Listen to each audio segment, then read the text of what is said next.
Yan guys, ito na yung part 2. Part 2 ng gawa. Ginagawa niya. So yan. Kaya pa ba ang hit ngayong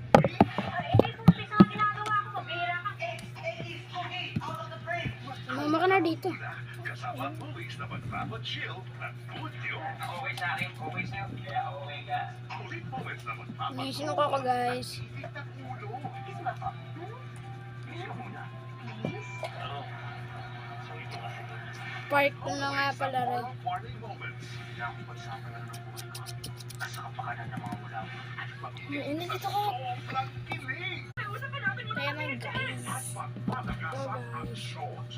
Yung ginawa ko kanina. Pupusin ko kayong lahat. Brace yourselves para sa pagpapalakasan movies. Na hinanda Umuubos kami dito ng kalahating polvo. Halos naubos na guys. Tsaka activator. Activator. Yes. Gawa tayong shape. Gawa tayo ng Dubai cookie white. Kasi nga, ano guys, kagawa ko ng shape.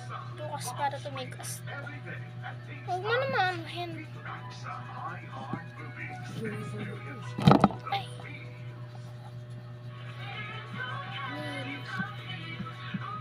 Huwag mo abusin.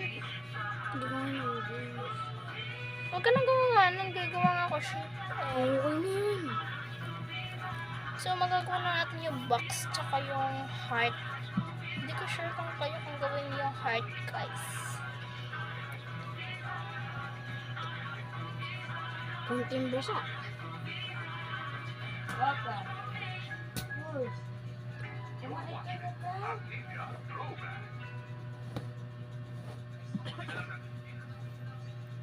Hindi ko siya magawa, guys.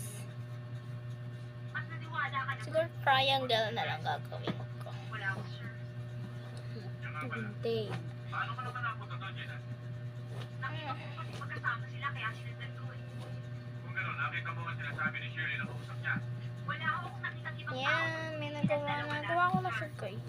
pero nakita ko lahat ng nangyari. Pero sa part 3 ko na lang iba. Magawa ko ng vulkan Ah, tapos ito, akin na. Pa! Pa! Dahil ang concern ko ngayon ay naka Shirley. Delikado ang buhay niyo ngayon. Dahil nakita kayo magkasama na niya. Hindi ko pwedeng hindi siya pag-inalaan ng dati mong kasamaan. Ang problema natin ngayon, hindi natin alam ang bagong lugar nila. Wala tayong magagawa ngayon, kundi ang umasa ng paggawa ng paraan si Shirley sa kapatid. Kung hindi,